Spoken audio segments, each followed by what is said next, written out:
আল্লাহ রসুল সাল্লাল্লাহু আলাইহি ওয়াসাল্লামের কাছে জিজ্ঞাসা করছেন এই কুরবানি সম্পর্কে। আল্লাহ রসুল সাল্লাল্লাহু আলাইহি ওয়াসাল্লাম উত্তরও দিয়েছেন যে কুরবানি দিলে লাভটা কি, উপকারিতাটা কি, কিসের বিধান, কার সুন্নাত, কোথার থেকে আসলো, দিতে হবে কেন। সাহাবা কিরাম রাদিয়াল্লাহু তাআলা আজমাইন রাসূল সাল্লাল্লাহু আলাইহি ওয়াসাল্লামের কাছে জিজ্ঞাসা করতেছেন। وقال أصحاب رسول الله صلى الله عليه وسلم يا رسول الله ما هذه الأضاحي قال سنة أبيكم إبراهيم عليه السلام। সাহাবারা রাসূলের কাছে জিজ্ঞাসা করতেছে, ও রাসূল মা হাদিহিল আদাহি, এই কুরবানির হাকিকত কি? আল্লাহর রাসূল সাল্লাল্লাহু আলাইহি ওয়াসাল্লাম বলছেন ক্বালা সুন্নাতু আবিকুম ইব্রাহিম আলাইহিস সালাম। আল্লাহর রাসূল বলেন এটা তোমাদের পিতা হযরত ইব্রাহিম আলাইহিস সালামের সুন্নাত। বলেন সুবহানাল্লাহ। সাহাবা ইকরাম রাদিয়াল্লাহু তাআলা আজমাইন আবার জিজ্ঞাসা করলেন, ক্বালু ফামা লানা ফিহা ইয়া রাসূলুল্লাহ। সাহাবা ইকরাম রাদিয়াল্লাহু তাআলা আজমাইন আরজ করলেন, ইয়া রাসূলুল্লাহ তাতে আমাদের লাভটা কি? ইব্রাহিম আলাইহিস সালামের সুন্নাত, তাতে আমাদের লাভটা কি?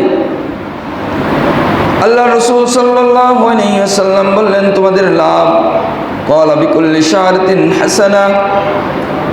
লাভটা কি? আল্লাহ রাসূল বললেন তোমাদের লাভ হলো এর প্রতিটি পশমে নেকি রয়েছে। বলেন সুবহানাল্লাহ। প্রতিটি পশমে নেকি রয়েছে। সাহাবারা আবার জিজ্ঞাসা করলেন, ক্বালু ফাসুব ইয়া রাসূলুল্লাহ। সাহাবারা জিজ্ঞাসা করলেন, ইয়া রাসূলুল্লাহ ভেড়া ও দুম্বার পশমের বেলায় কি? কারণ ভেড়া আর দুম্বার পশম বিশেষ করে একটু ঘন হয়। আল্লাহ রাসূল সাল্লাল্লাহু আলাইহি ওয়াসাল্লাম বললেন, ক্বালু ফাসুব ইয়া রাসূলুল্লাহ ক্বালা বিকুল্লি শাআরাতিন মিনাস সুবুল হাসানা।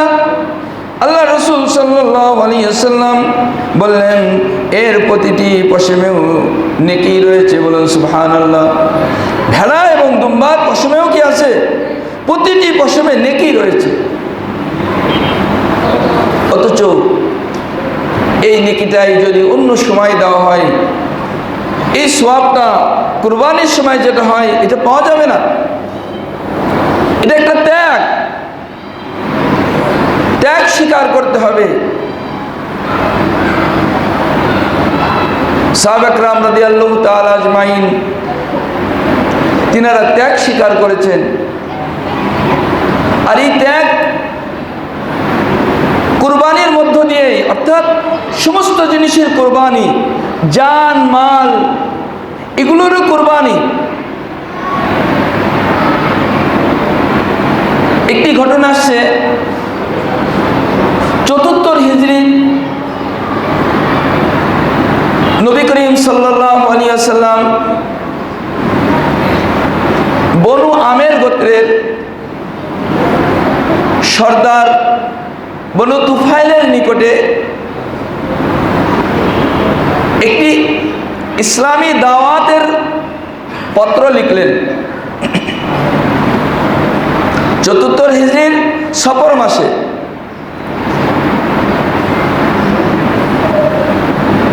বনু আমের গোত্রের বনু তুফাইলের নিকট একটি ইসলামী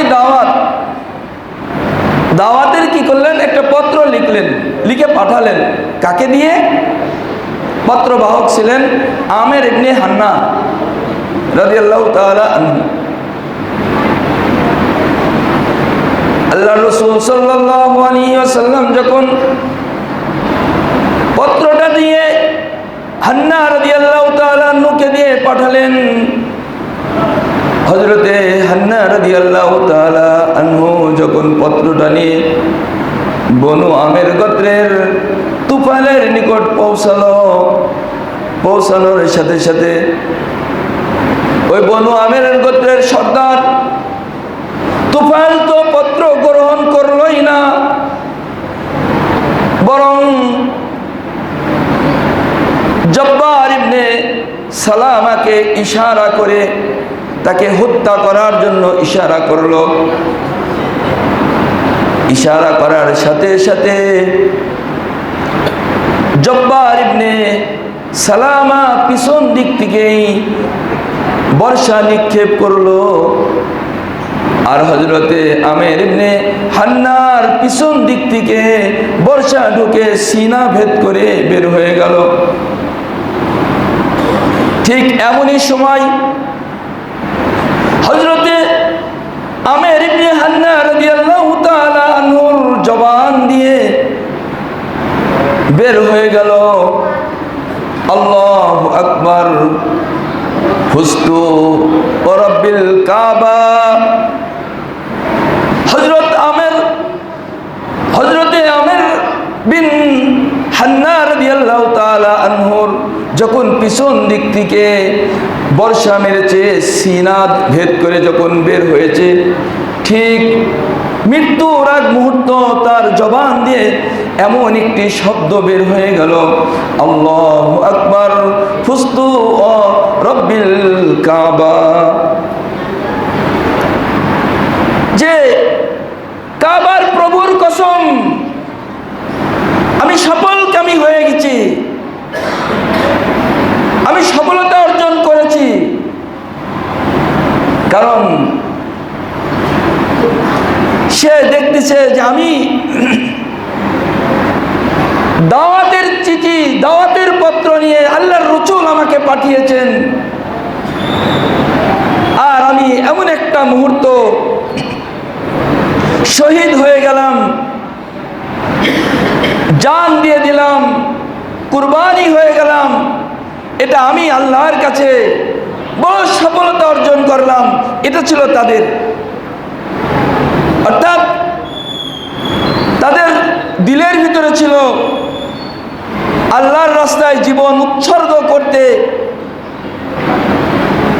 তাদের যে আল্লাহর রাস্তায় জীবন উৎসর্গ করতে পারলাম, এটাই তাদের কাছে সবচেয়ে বড় একটি আনন্দ বা ত্যাগের বস্তু হয়ে তাদের কাছে দাঁড়িয়েছিল, যে আমরা আল্লাহর রাস্তায় আমার জীবন উৎসর্গ করতে পারলাম। আর আমরা তো সাধারণ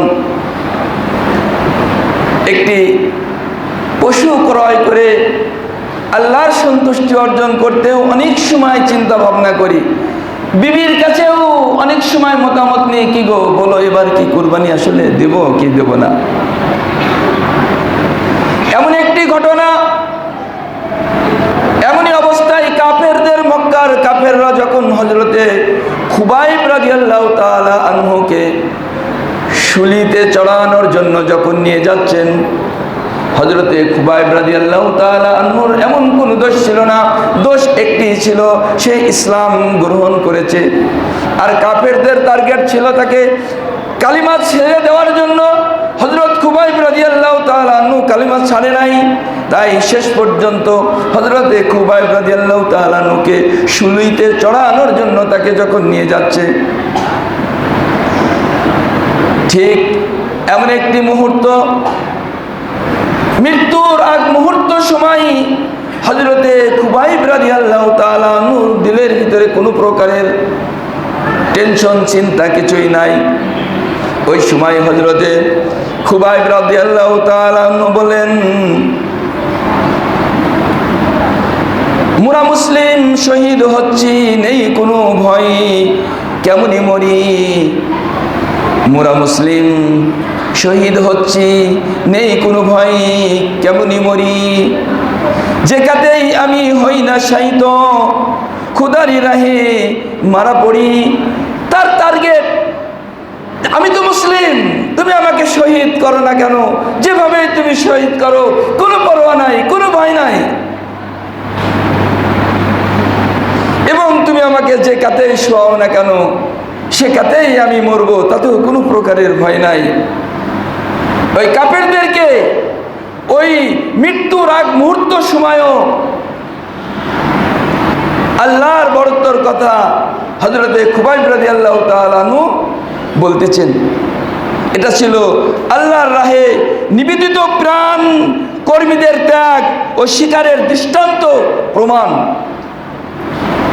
তারা এটা দিয়ে এই দৃষ্টান্তর জীবন উৎসর্গ করে প্রমাণ করেছে যে ত্যাগের আনন্দ কি। তারা এগুলো ত্যাগ করে তারা দেখিয়ে দিয়েছে যে এই ত্যাগ স্বীকার করার একটা আনন্দ,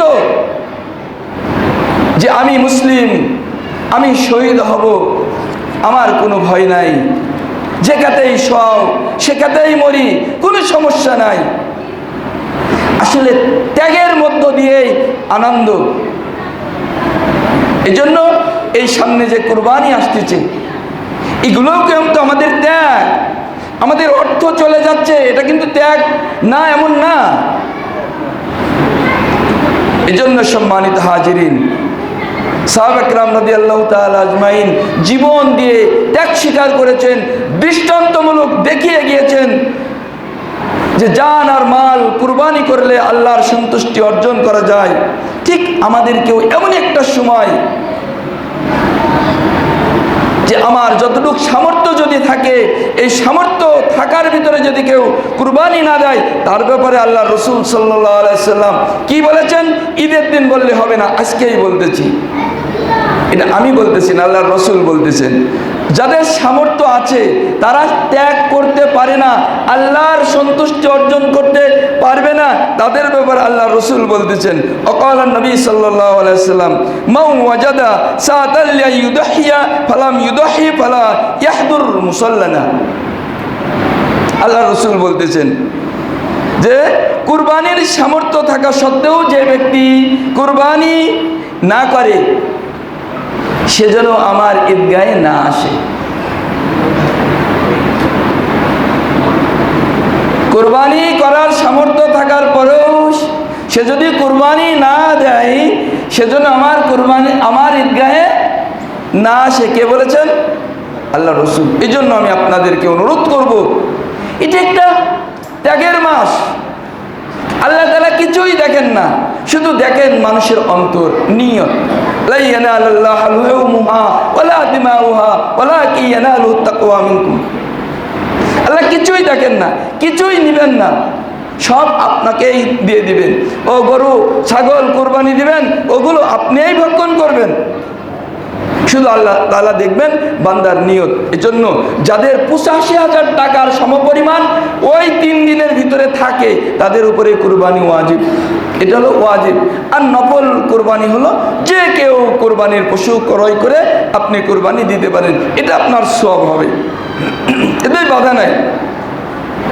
কেউ ওসিয়তের কুরবানিও দিতে পারবে, কেউ মান্নতের কুরবানিও দিতে পারবে, সমস্যা নাই। শুধু মাসআলা হলো ওয়াজিব আর নফল কুরবানির গোশত সকলেই খেতে পারবেন, নিজে, আত্মীয় স্বজন, গরিব দুঃখী সবাই। আর ওসিয়ত আর মান্নতের কুরবানি হলো নিজেরা, বড় লোকরা, আত্মীয় স্বজন কেউ খেতে পারবে না, শুধু গরিবদের ভিতরে বন্টন করে দিতে হবে। ওটা হলো মান্নত আর ওসিয়তের কুরবানি। আল্লাহ তাআলা আমাদের সবাইকে কথাগুলো বুঝে আমল করার তৌফিক দান করুক। সকলে বলেন আমিন।